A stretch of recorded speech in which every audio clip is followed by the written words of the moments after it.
Hi, everybody. It's not 2 o'clock yet. I thought I'd start a few minutes early. I see Amanda Hallman wants me to do a read on sunflowers no longer facing the sun. That's the first I've heard of it, but that's interesting.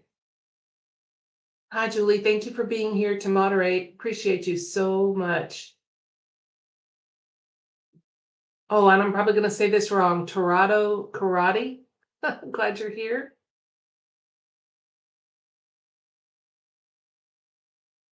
Mary Jones Earth is here. Hi, Mary. Sweets in Iowa.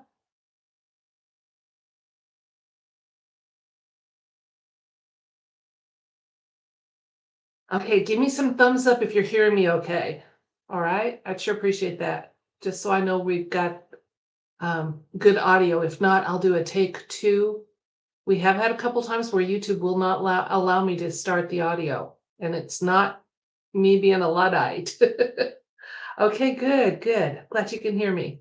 I'm very glad. Well, I was thinking today, since last month we did a meditation about the power of I am, and we talked about that self-talk, how we actually program our subconscious when we do I am statements. So we can do them as affirmations of things we know we are. I am smart. I am resilient. I am strong.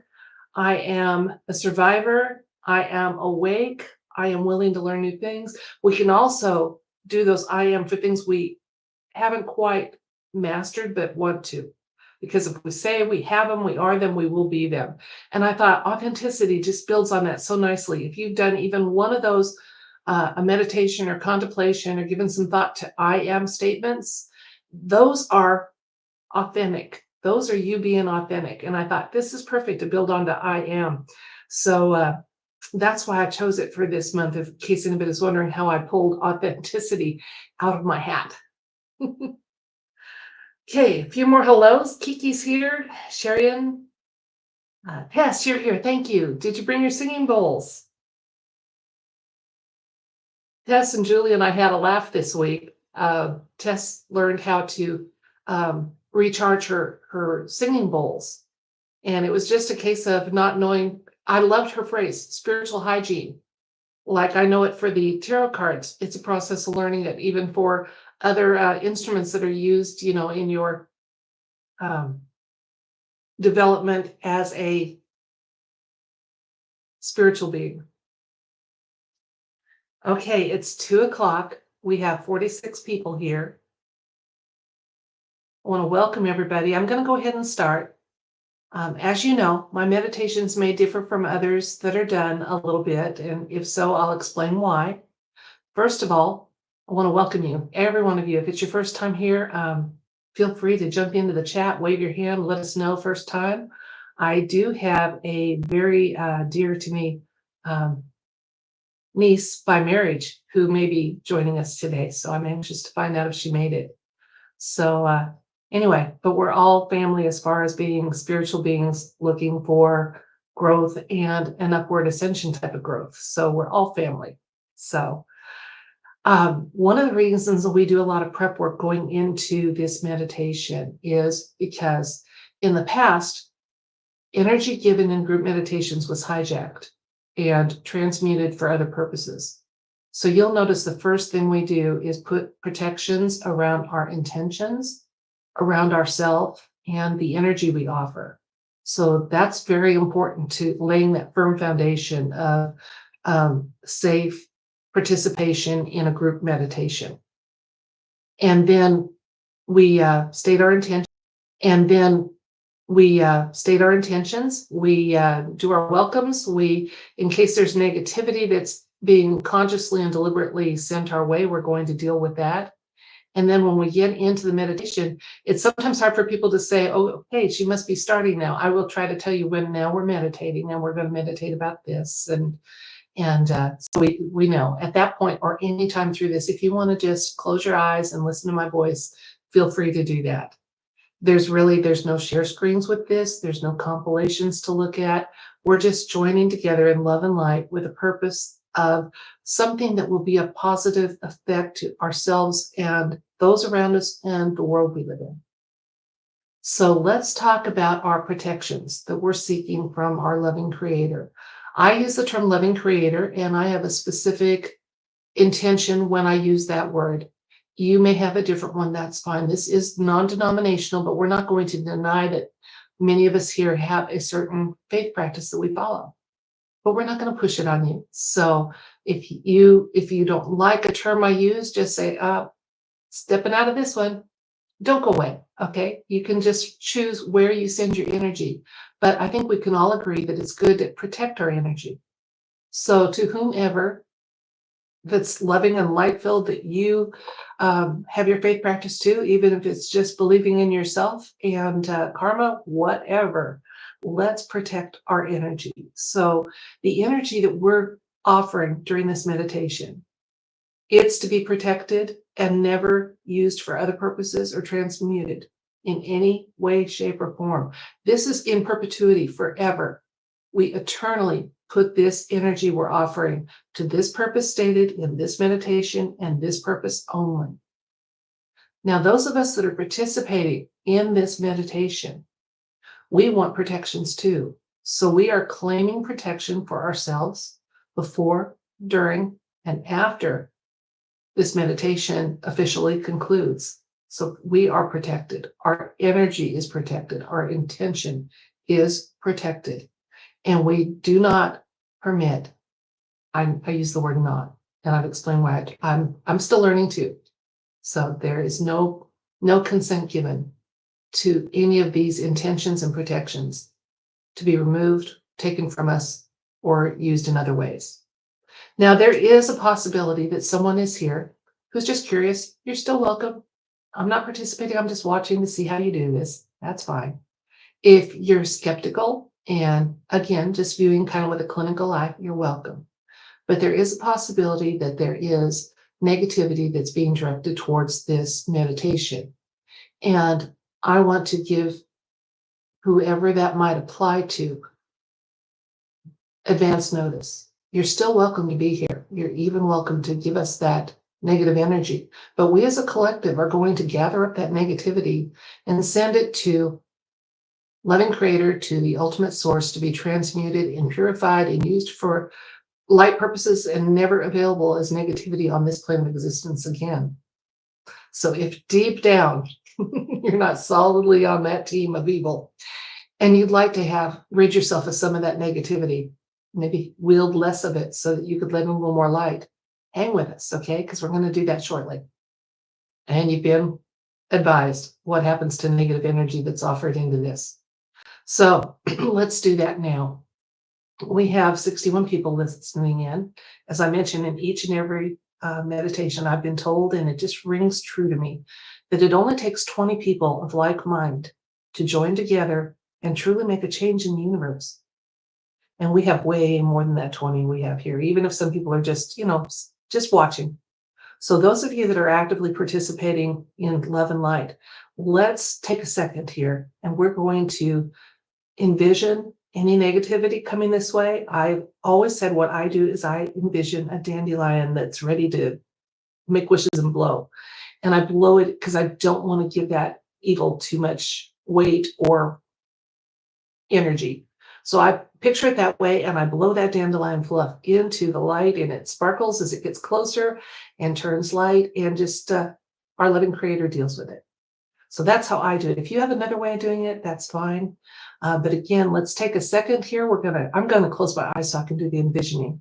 And I'm picturing my dandelion. It's kind of gray because there is some negativity that's needs to be sent. And I'm going to picture it. And on the count of 3, I'm going to blow it into the light. And then it's up to our loving creator source to deal with. And we don't have to worry about it anymore. Ready? 1, 2, 3.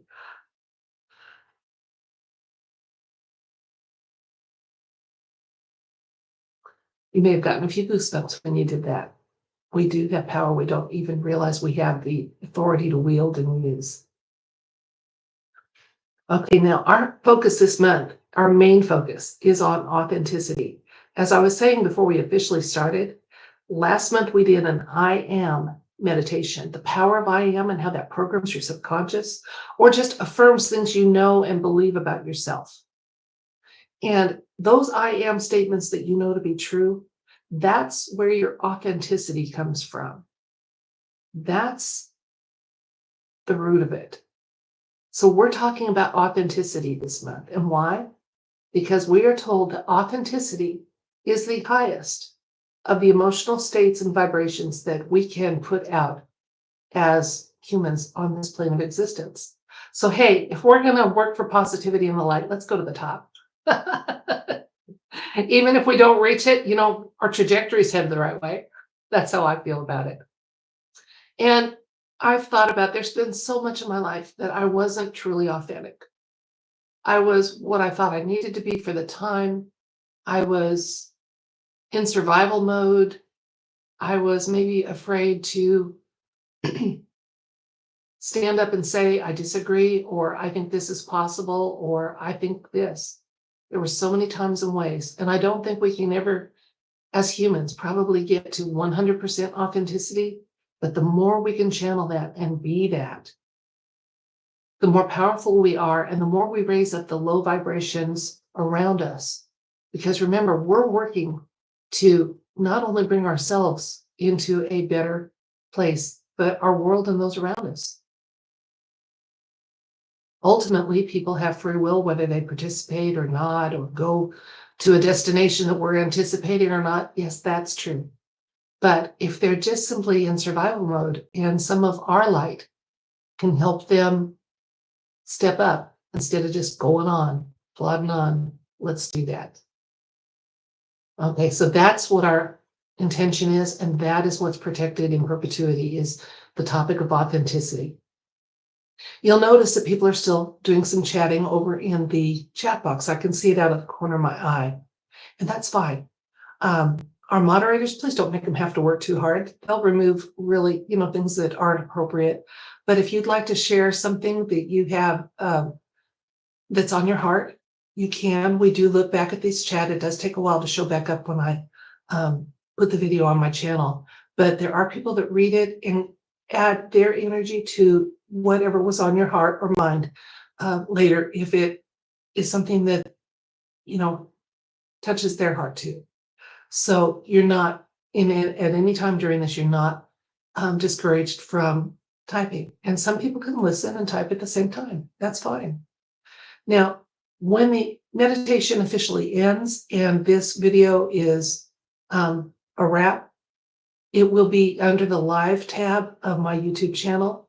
If you've had something you were either trying to figure out how to say it, or you type slow, or you decided later, I really should have asked them to give my need some thought, or what's on my heart that I wanted to share, or I was too shy, or I was listening and couldn't multitask, that's fine. You can put it in the comments under the video when it goes under the live tab, because we do leave those up, we do read them. And it's not just me, there's other people that do. When we agree or kind of it touches our heart, something you said, we'll add our energy to it. Now, the universe doesn't recognize time like we do. So even though we're meeting on the third Sunday of this month, and it's 2 p.m.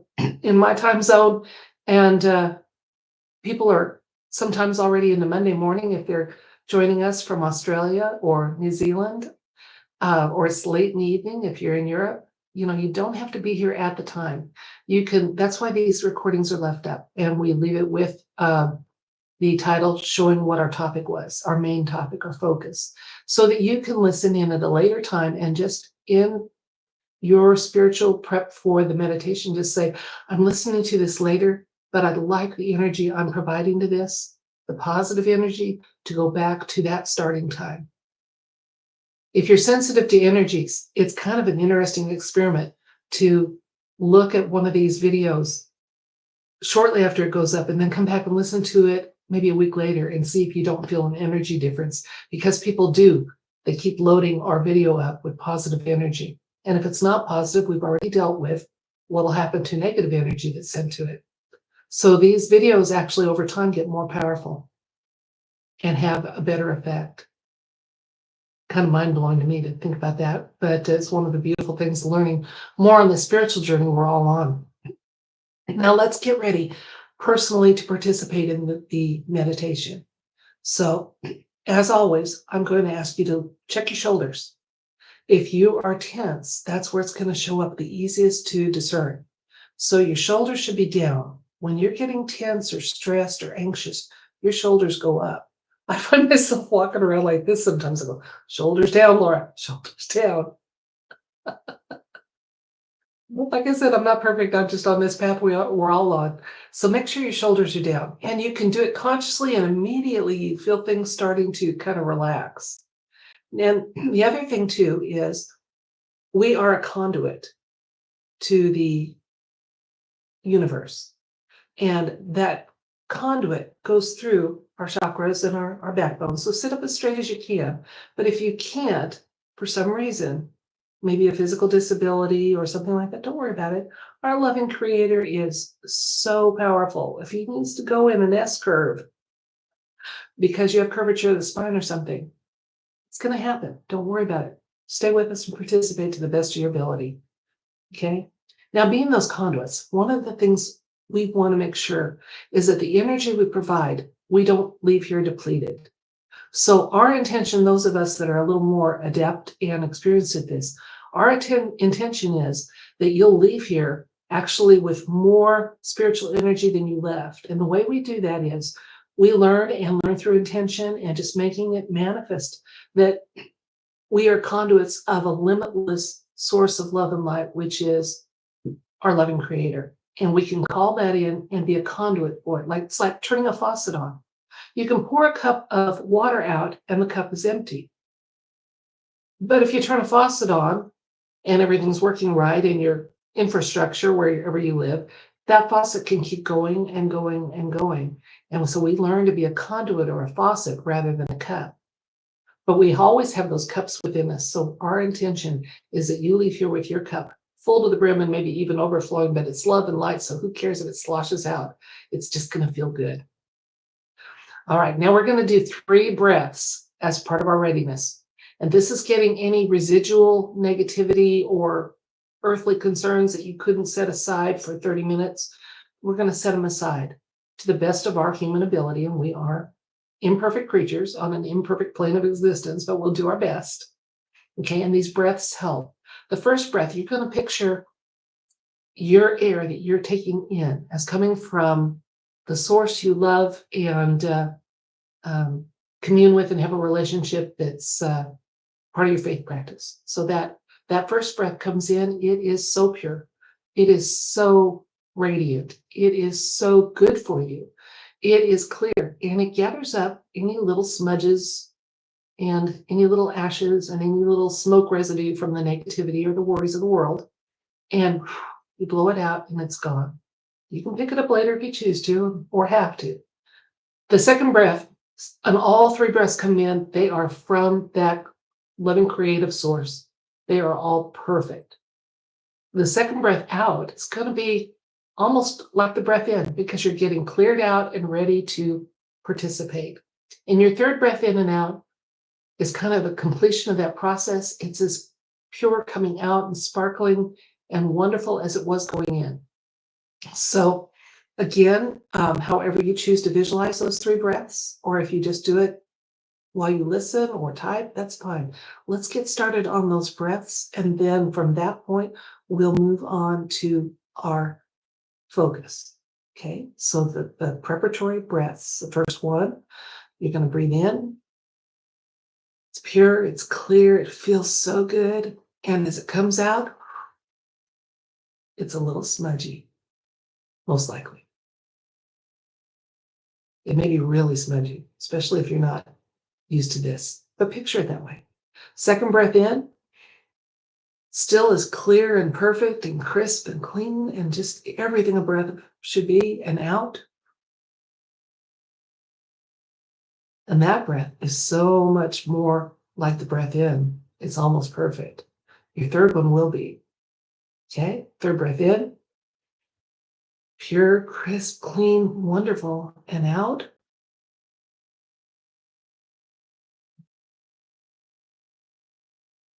Okay. Now we are officially meditating, probably from the breaths we were officially meditating. So participate however you like. You can close your eyes, you can doodle, you can sit however you're comfortable and straight as possible. And if you're able to do the lotus position, hats off to you, whatever you like to do. But our focus this month, our primary focus, our first focus, is on authenticity. Authenticity is when you are being true to yourself and not to some idea that's been programmed into you, or that's based on others' expectations, or based on understandings of a role you play in life. Your authentic self is the traits you recognized when you said I am statements and knew they were true, that you weren't just working on this and trying to program your subconscious. So think of, everybody's going to have different ones.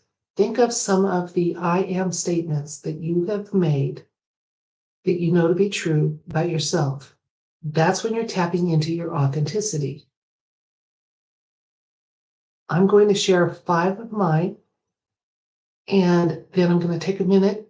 You can, if you like one of my 5 or feel like that's a trait you have, you can, and understand that's a trait of authenticity that we want to embrace and not shove into a corner of our life. So my 5, I am intuitive. I am intelligent. I am learning and growing. I am resilient. I am stronger than any adversity I face.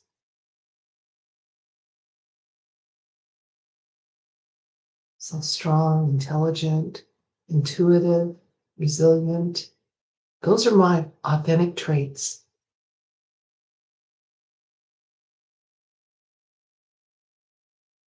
We're taking a moment while you think of 5 things that you are, that you can say, I am, and know it's true. You're tapping into your authenticity.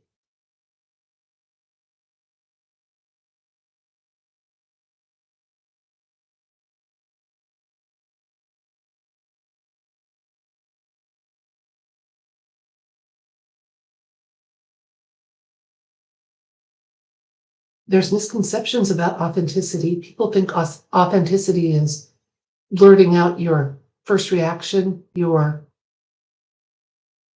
disagreement, your whatever it might be. It's not that, it's traits. Authenticity is a gathering of traits that you know you are, I am. And then it's keeping those as part of who you are and how you live on a daily basis.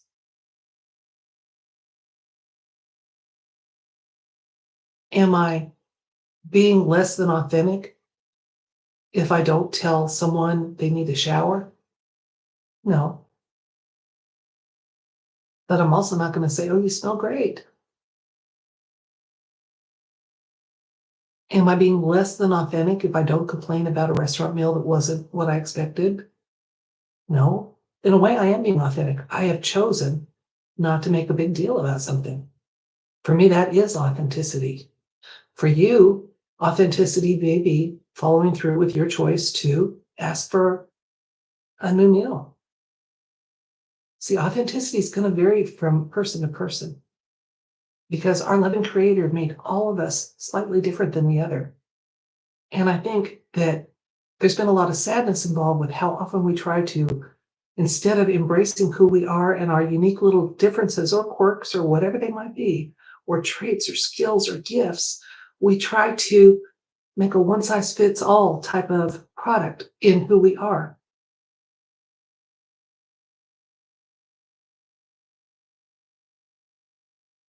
So as you think of what authenticity means to you, the end result's going to look a little different with every person. But we all know what it's like when we haven't been authentic, when we've been forced to act a certain way or say certain things or participate in activities that we really didn't want to, we weren't being authentic. And we're not going to beat ourselves up about it. Okay. Especially since it's something that might be in the past. You can't change the past. Not yet. And even then, would you want to? Because it got you here. Okay. So being authentic is something we can resolve in the future. I'm going to tap into, is this who I really am?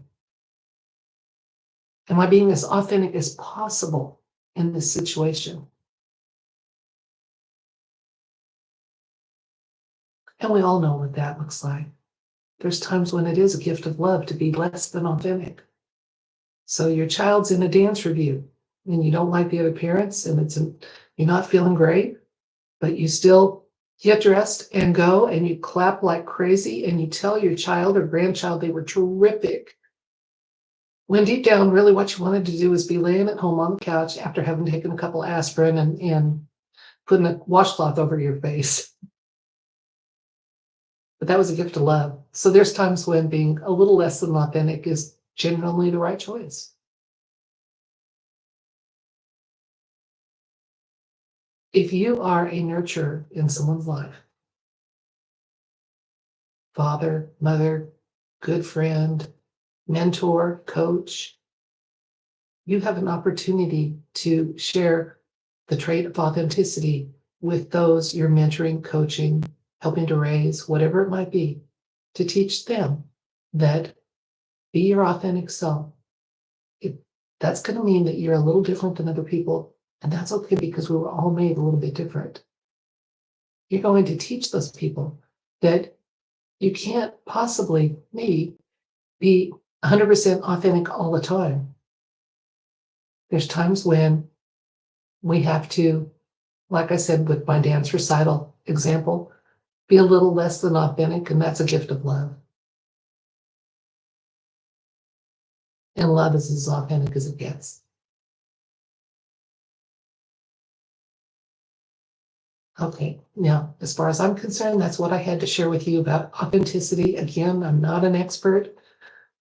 I'm just sharing with you what I've learned on my journey, what it looks like to me, a little bit about what it might sound like to me. And that helps sometimes people when you think of what does authenticity look like? What does it sound like? Where can I easily be more authentic? Where can I strive for being more authentic? Those are things we can contemplate and work on and strive. Okay, our reach should always exceed our grasp, so don't get discouraged if you don't do it. If there's times when you're inauthentic, I have times in my life, situations where I'm less than authentic, and it's because I really see no other option. I've been dealing with a lot of contractors here, and I to work with them, I seem more outgoing than I truly am in real life. But that's so that I'm approachable and we can work on problems and solve them and go forward. There's a reason for it.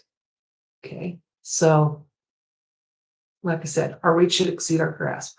I'd like to be authentic 24 hours a day, every day of the year.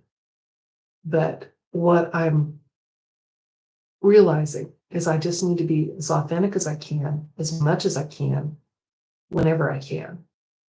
And some days that's going to be almost 100%. Some days it's going to be 90. Some days it's going to be 70. Try not to drop too low and be too inauthentic. Okay. So at this time, that's all I had to share about authenticity. As I said just a minute ago, if you would like to share a need that you have on your heart, something that's positive or that you want to share, please take these last few minutes as we kind of wrap up here to type those in. And in the meantime, I'm going to thank you very much for participating today. Very much in this meditation. And that's just focused thought is what meditation is, at least as far as the ones I run. We have joined and collectively joined our thoughts and our energy into a certain topic. And that topic is usually also a goal that we'd like to achieve or see or work on. And I thank you very much for being part of that. Yeah. Now I'm going to, again, I'm kind of just talking slowly and quietly here as you go, okay, well, that was it. That wasn't too bad, or that was the most boring 20 minutes of my life. However, it felt like to you, that's fine. Your authentic reaction is okay. Okay, I'm not going to be everybody's cup of tea. None of us is. It's just the way it is. Okay? Or you're going to be saying, I could have done that so much differently and so much better. Then please do.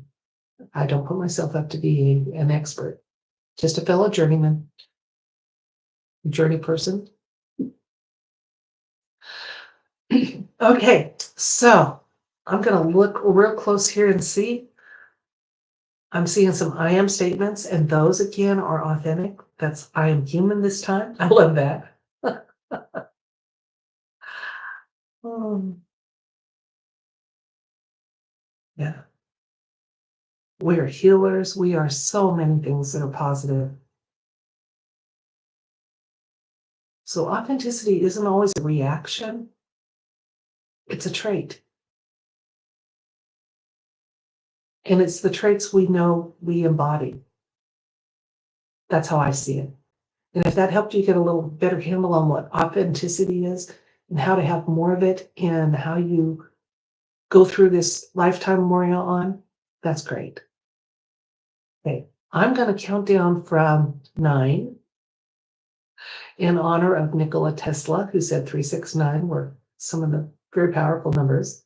And this is giving you time to say your last goodbyes or I am statements or last thoughts that'll be on the live chat replay.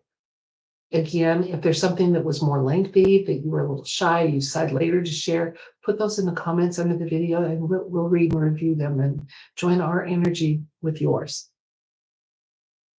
Okay, all right. So this video is going to be ending in 9, 8, 7, 6, 5, 4, 3, 1. Oh, I forgot 2.